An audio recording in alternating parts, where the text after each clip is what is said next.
Қалай тез ұйықтауға болады? Бұл сұрақ көптеген адамды мазалайды. Ұйқы адам өмірінің ең маңызды құрамдас бөлігі.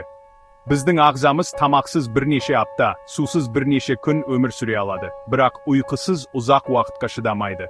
Ғалымдардың айтуынша, ұйқы бұл жай ғана демалыс емес. Ол ағзаның барлық жүйелерін реттейтін және қалпына келтіретін табиғи процесс. Адам өмірінің шамамен 3/1 ұйқымен өтеді. Бұл дегеніміз, орта есеппен 75-80 жыл өмір сүретін адамның 25 жылға жуық уақыты ұйқымен өтеді деген сөз. Осыншама уақыт текке кетпей ме деген сұрақ тууы мүмкін. Бірақ шын мәнінде бұл уақыт ағзамыздың қайта қалпына келуіне жұмсалады. Ұйқының ең басты қызметтерінің бірі мидың тынығуы және ақпаратты өңдеуі.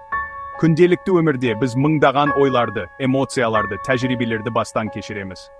Оқушылар мен студенттердің емтихан алдында түнімен ұйықтамауы, олардың ертеңгі есте сақтау қабілетін нашарлатып, зейін қоюын әлсіретеді. Сонымен қатар, ұйқы адамның психологиялық жағдайына тікелей әсер етеді. Жақсы ұйықтаған адам сергек тұрады, көңіл күйі көтеріңкі болады. Ал ұйқысы бұзылған адам ашуланшақ, көңілсіз, тіпті депрессияға бейім келеді.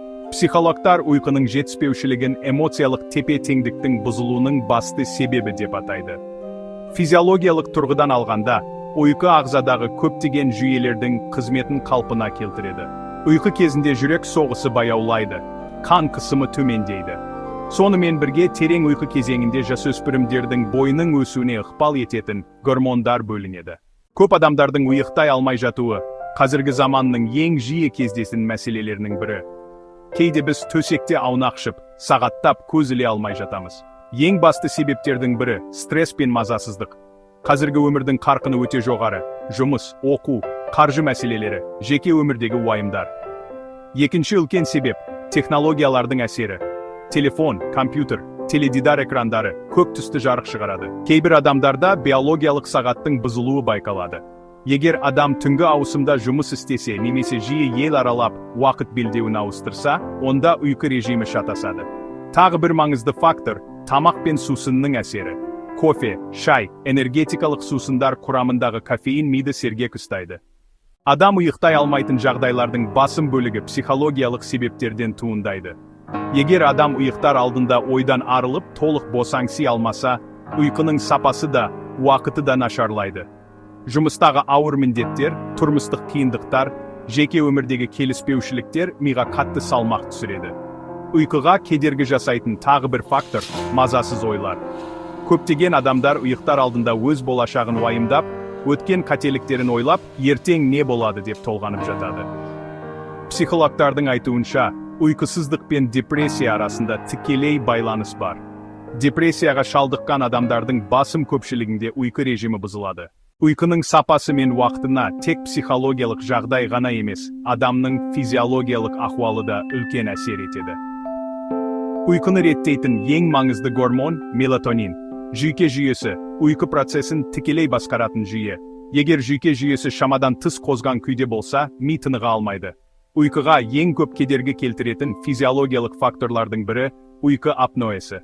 Бұл ауру кезінде адам ұйықтап жатқанда тынысы уақытша тоқтап қалады. Ұйқы кезінде жүрек пен қан тамырлары демалуы тиіс. Бірақ гипертония, тахикардия, жүрек жеткіліксіздігі сияқты аурулар адамға ұйықтауға мүмкіндік бермейді. Адамның ұйқы сапасына тікелей әсер ететін маңызды факторлардың бірі оның айналасындағы орта.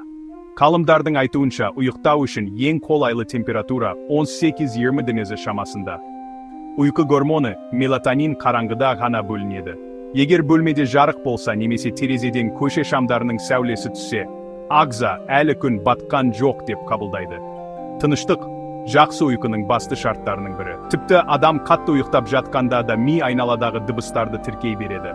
Ұйқының сапасы төсек орынның жайлылығына тікелей байланысты. Тым қатты немесе тым жұмсақ төсек омыртқаның қалыпты жағдайына кедергі жасайды. Адам ағзасының табиғи ырғақтары бар. Бұл ырғақтар ғылымда циркадтық ритм немесе биологиялық сағат деп аталады. Олар біздің қашан сергек болатынымызды, қашан шаршайтынымызды реттейді. Дұрыс күн тәртібінің бірінші қағидасы тұрақтылық. Ұйықтайтын және оянатын уақытты күнде бірдей ұстаған дұрыс. Екінші маңызды фактор – күндізгі белсенділік. Егер күн ішінде жеткілікті қозғалыс, таза ауада серуен, физикалық жаттығулар болмаса, ағза артық энергиясын жұмсамайды. Күн тәртібінің тағы бір маңызды бөлігі – тамақтану ырғағы. Кешкі уақытта тым ауыр немесе майлы тағам жеу асқазанды жүктеп, ұйқыға кедергі келтіреді. Адам ағзасы ұйқыға дайындалу кезінде тек ойлармен ғана емес, физиологиялық тұрғыда да бейімделуі тиіс. Арнайы тыныс алу мен босаңсу жаттығулары ұйқы сапасын жақсартып қана қоймай, тез ұйықтап кетуге көмектеседі. Бұл тәсіл ең танымал әрі қарапайым жаттығулардың бірі. Алдымен жайлы қалыпта отырып немесе жатып, мұрын арқылы 4 секунд бойы терең дем алыңыз. Бұлшықетті кезекпен босаңдату әдісі прогрессивті релаксация деп аталады. Мұнда адам денесіндегі әрбір бұлшықетті кезекпен қысымға түсіріп, кейін босаңсытады.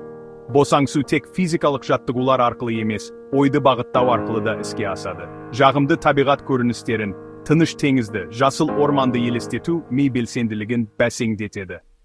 Ұйқының сапасы тек қана физиологиялық ерекшеліктерге немесе сыртқы жағдайға байланысты емес.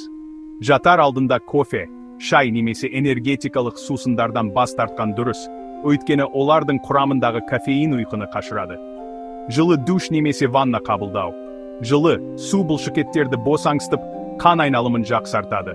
Ұйықтардан кем дегенде 1 сағат бұрын телефон, компьютер, теледидар қолдануды доғарған жөн. Өйткені экраннан шығатын көк жарық мелатонин гормонын тежеп, ағзаға әлі күндіз деген сигнал береді.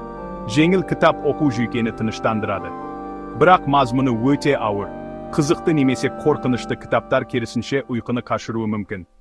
Ұйқының сапасына тамақтану әдеттері тікелей әсер етеді. Мелатонин, ағзаның табиғи ұйқы гормоны.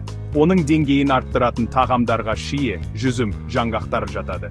Ұйықтар алдында кофе мен қою қара шайдың орнына түймедақ, мелисса, жалбыз, лаванда сияқты шөп шайларын ішкен пайдалы. Адамзат тарихында ұйқысыздық пен мазасыздық әрқашан болған. Дәрі-дәрмек дамымаған заманда ата-бабаларымыз ұйқыны жақсарту үшін табиғи және халықтық әдістерді қолданған. Хош иістер адам миына әсер етіп, көңіл күйді тыныштандырады. Лаванда майы жастыққа бірнеше тамшы тамызса, тез ұйықтауға көмектеседі. Ұйқы тек демалыс қана емес, ол адам денсаулығының, ақыл-ойының және өмір сапасының негізгі тірегі. Дұрыс ұйқы болмаса, ағза әлсірейді, иммунитет төмендейді, көңіл күй нашарлайды. Бұл еңбекте біз ұйқының маңызы, оның бұзылу себептері және оны жақсарту жолдарын қарастырдық. Күн тәртібін реттеу, жатар алдындағы әдеттерге мән беру, дұрыс тамақтану пайдасы зор. Тыныш әрі сапалы ұйқы біздің құқығымыз. Осы кеңестерді қолданып, жақсы ұйықтап, таңертең сергек оянуға тырысыңыздар. Сау болыңыздар.